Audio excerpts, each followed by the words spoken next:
dia, meu nome é Adriano Freire e neste vídeo vou apresentar brevemente o 11º capítulo do livro Gestão Moderna, que aborda a competência de implementação.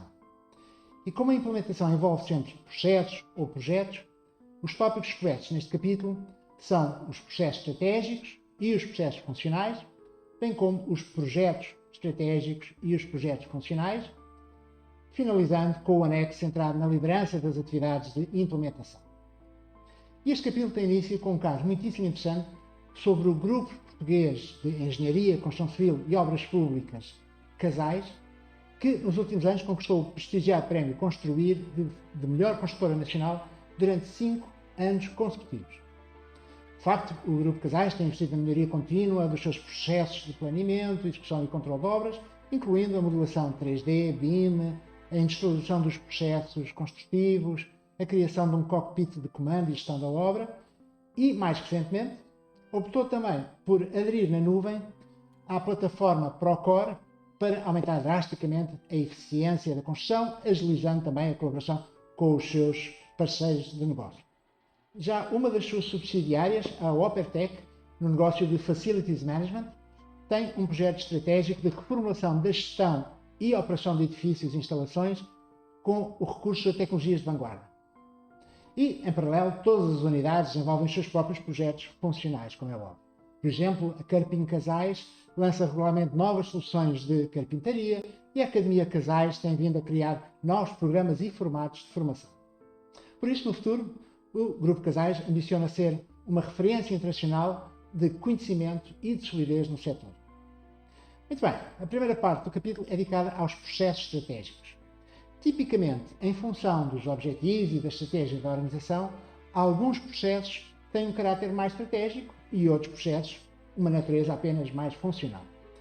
Por exemplo, numa empresa criadora de vestuário de moda, os processos de design e de escolha dos materiais são estratégicos para assegurar a diferenciação da empresa no mercado. Mas se a empresa se centrar apenas no fabrico das peças de vestuário a preços baixos em regime de subcontratação, então os processos estratégicos são os de corte, costura e acabamento, porque são aqueles que têm mais impacto, obviamente, nos custos. Com frequência, os processos estratégicos têm uma natureza multifuncional, integrando os fluxos end-to-end, portanto, ponta a ponta, para criar mais valor. Pelo contrário, os processos funcionais tendem a envolver apenas as atividades implementadas numa única área funcional e promovem, normalmente, a simplificação e a automação do trabalho para reduzir custos. É claro que os processos estratégicos podem ser desempenhados pela empresa sozinha ou em conjunto com parceiros selecionados. Por exemplo, no Grupo Vista Alegre, produtor de louça de mesa e decorativo de porcelana, o processo estratégico Concept to Product, portanto, do conceito ao produto, envolve com frequência reputados designers internacionais que proporcionam à empresa novas abordagens criativas alinhadas com as tendências internacionais do mercado para reforçar assim a sua competitividade. E a segunda parte deste capítulo é dedicada ao tema complementar dos processos funcionais. Dada a sua natureza mais linear e estável, a sequência de tarefas típica de um processo funcional é frequentemente standardizada através de procedimentos operacionais padrão. Desta forma, procura-se alcançar regularmente os resultados desejados, ou seja, eficácia, otimizando o uso dos recursos, ou seja, conciliando também com a eficiência. Por exemplo, o processo de manutenção do equipamento industrial deve seguir um conjunto de procedimentos bem definidos para assegurar a qualidade do funcionamento das máquinas e também a segurança dos próprios trabalhadores. Ao longo do tempo, estes processos funcionais, bem como os processos estratégicos, podem e devem ser alvo de melhoria. E esta melhoria pode ser mais incremental ou radical. Tipicamente, a melhoria incremental e evolutiva ao longo do tempo recorre a metodologias como o Kaizen, Lean, Six Sigma. Mas se a empresa decidir promover uma melhoria mais radical dos seus processos, pode usar, por exemplo, a metodologia da reengenharia. No caso da IBM, reconheceu-se que era preciso transformar radicalmente o processo de concessão de crédito aos clientes e conseguiram passar de uma duração de 6 dias para apenas 4 horas, graças à drástica alteração das tarefas de análise de pedidos. E estas mudanças mais radicais, obviamente, dão origem a novas gerações de processos que podem ser, depois, melhoradas incrementalmente ao longo do tempo. E no contexto de transformação digital, cada vez mais processos têm vindo a ser automatizados. E esta automação pode envolver tarefas bastante básicas, como o envio automático de e-mails ou o processamento e pagamento automático dos salários mensais, mas também pode envolver tarefas muito mais sofisticadas, como, por exemplo, soldadura industrial automática com robôs, a interação automática online com os clientes através de chatbots, e atualmente existem 4 tipos de aplicações para a automação de processos. A automação robótica, seja com hardware, seja com software. A automação cognitiva, recorrendo a machine learning, por exemplo, a aprendizagem pelas máquinas. Os assistentes digitais, como por exemplo o Alexa da Amazon, com o qual já se pode falar de uma forma mais ou menos coloquial. E agentes autónomos que recorrem cada vez mais à inteligência artificial. Muito bem, a terceira parte deste capítulo é dedicada ao tema dos projetos estratégicos. E convém, por diferenciar bem entre os projetos estratégicos, que visam sobretudo promover as orientações estratégicas da empresa, e os projetos funcionais, que estão mais focados no desempenho de cada área funcional e, sobretudo, procuram melhorar a eficiência dessas atividades. Os projetos estratégicos frequentemente são multifuncionais e decididos top-down, sendo depois liderados por gestores topo ou intermédios, com uma equipa muito sénior de vários departamentos e às vezes também de consultores externos. Por exemplo, a Microsoft implementou um projeto estratégico centrado na aquisição da Activision Blizzard, que é a maior produtora mundial de jogos de vídeo, com jogos famosos como Call of Duty, World of Warcraft ou Candy Crush. E esta aquisição custou cerca de 70 mil milhões de dólares e visou, obviamente, reforçar a competitividade da sua divisão de jogos centrada na consola Xbox. Já os projetos funcionais são geralmente especializados nas atividades relacionadas com cada área funcional e tanto podem ser top-down como bottom-up, em que os colaboradores promovem iniciativas novas sugeridas pelos próprios. Normalmente estes projetos são liderados ou por um gestor intermédio ou de base e contam com o apoio das equipas dos respectivos departamentos. É claro que, dada a sua importância crítica para o futuro da organização, os projetos estratégicos têm que ser geridos com especial rigor. Por isso, importa definir claramente a atuação desejada em 8 fatores-chave para assegurar uma implementação bem-sucedida. Definindo, em primeiro lugar, os objetivos a alcançar e depois os destinatários. Podem ser destinatários externos, clientes, por exemplo, ou destinatários internos, outras áreas da organização. E, em conjunto com esses destinatários, é então clarificadas as atividades que vão ter que ser realizadas. Depois vem a estrutura do projeto, como é que o projeto vai estar organizado e, clarificada a estrutura, é mais fácil definir quais são os elementos da equipa, que uma vez mais podem ser só colaboradores, gestores da empresa, como também elementos de fora, de clientes ou de consultores. Depois deve ser clarificada a localização da realização das diferentes atividades, bem como o faseamento das atividades ao longo do tempo, terminando com a valorização do projeto estratégico. Por exemplo, os projetos estratégicos de criação de novos negócios requerem sempre uma análise muito rigorosa de todos estes fatores por uma equipa bastante completa e diversificada para aumentar a probabilidade de sucesso. Obviamente, quando a empresa tem múltiplos projetos estratégicos, deve geri-los de uma forma integrada, considerando a incerteza, bem como o tempo requerido para a sua conclusão. E é possível identificar 2 zonas específicas, a zona de segurança a curto prazo para projetos imediatos com pouca incerteza e a zona de risco a médio e longo prazo para projetos um pouco mais ambiciosos e que precisam de mais tempo. Como não é de surpreender, as empresas mais tradicionais costumam implementar muitos projetos conservadores de pouco risco e de curto prazo. Já as empresas mais digitais, com estratégias mais disruptivas, tendem a ter vários projetos a mais médio e longo prazo e com risco mais elevado. Mas o ideal é criar um portfólio balanceado de projetos estratégicos com características complementares em termos de incerteza e de horizonte temporal para assegurar o desenvolvimento sustentável da empresa ao longo do tempo. Por exemplo, o grupo português de moldes de aço Iberomoldes reconheceu que a rapidez de resposta às solicitações dos seus clientes era essencial para a conquista de mercado. E por isso decidiu promover um projeto estratégico de maior risco, a médio prazo, para reformular significativamente o processo de engenharia e desenvolvimento. Este projeto estratégico deu excelentes resultados e a Iberomoldes conseguiu reduzir o prazo médio de concepção e execução de moldes de 56 semanas para apenas 20 semanas. Finalmente, diferentes metodologias de gestão podem ser adotadas para conduzir diferentes tipos de projetos estratégicos.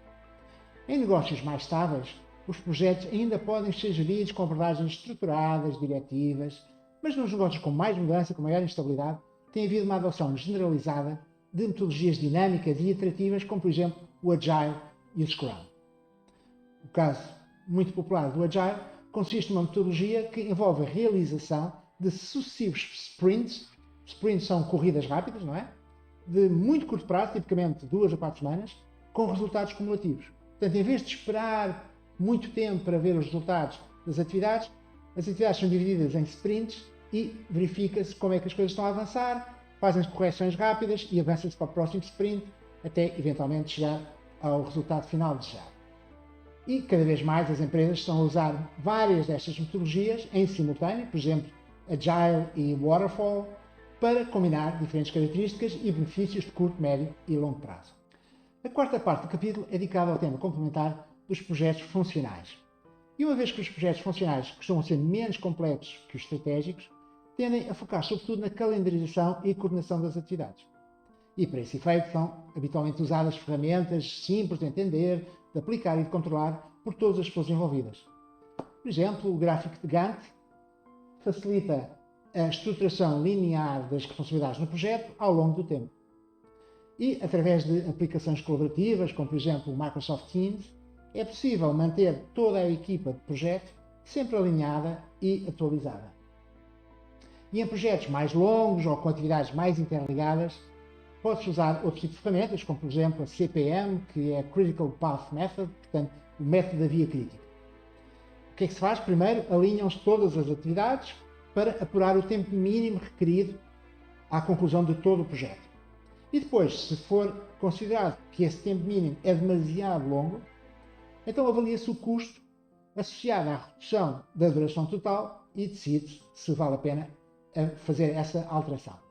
Por exemplo, neste projeto funcional ilustrativo da introdução no mercado de um novo produto, é necessária a implementação de 34 atividades nas áreas funcionais de operações, marketing e vendas, com um período de duração total de 43 semanas, que é dada pelo cálculo das atividades na via crítica.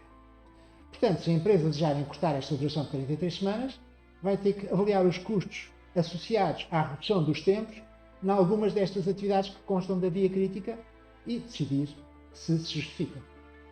Finalmente, o anexo do capítulo é centrado na liderança das atividades de implementação através da aplicação do MAPEX.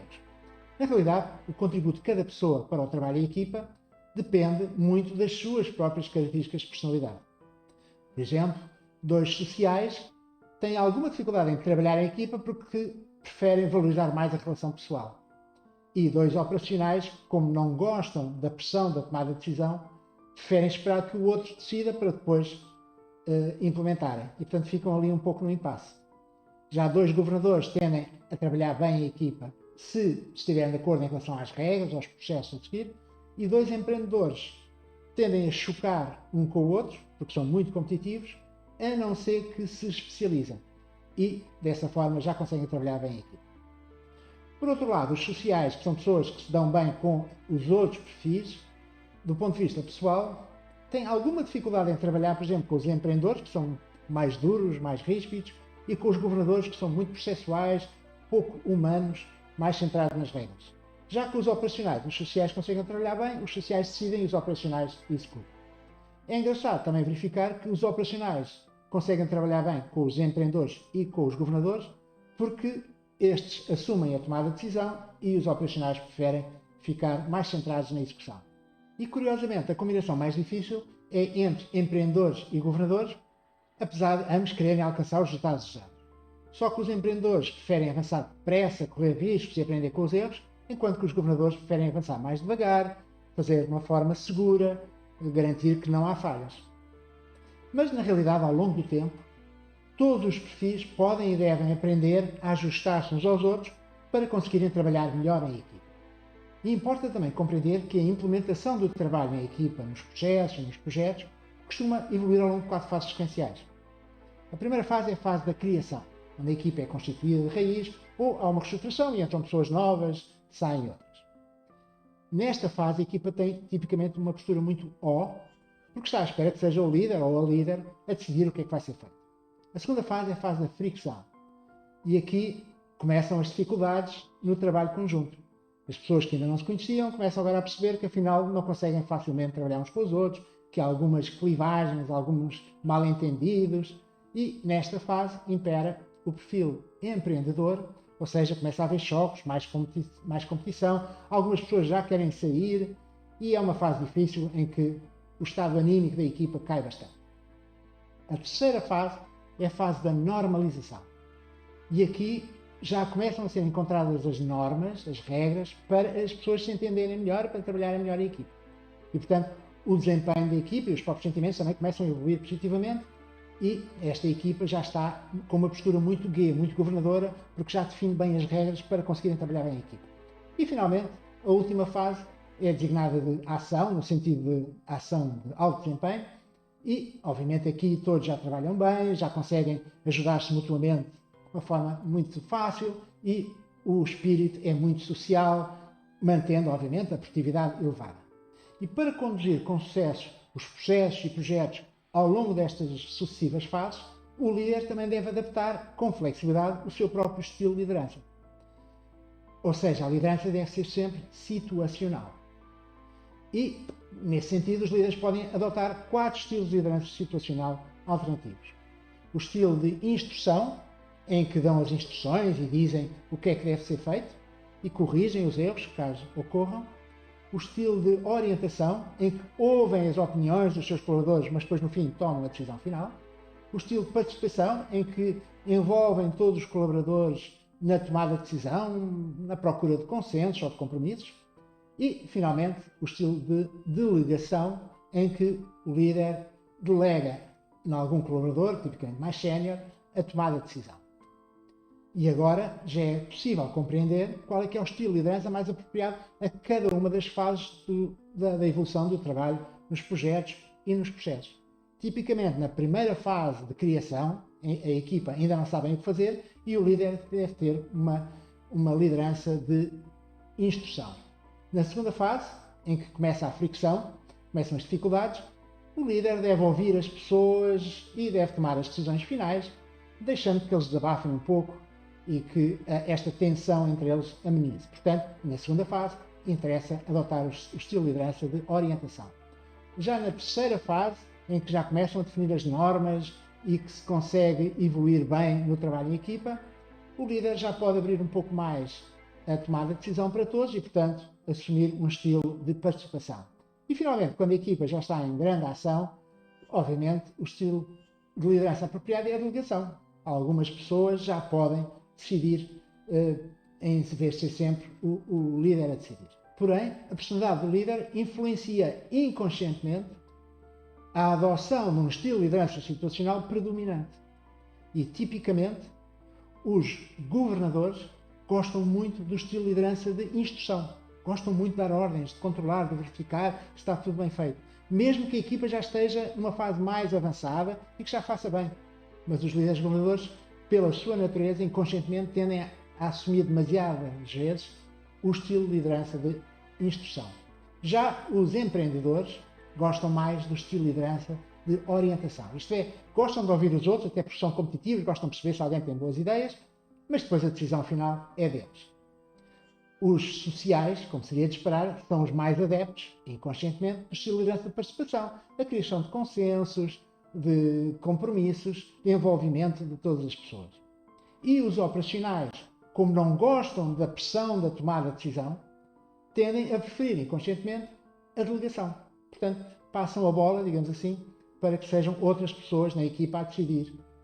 O problema é que a adoção inconsciente de apenas um estilo de liderança situacional por parte dos líderes não nos permite ajudar a equipa a evoluir nas sucessivas fases dos projetos e dos processos.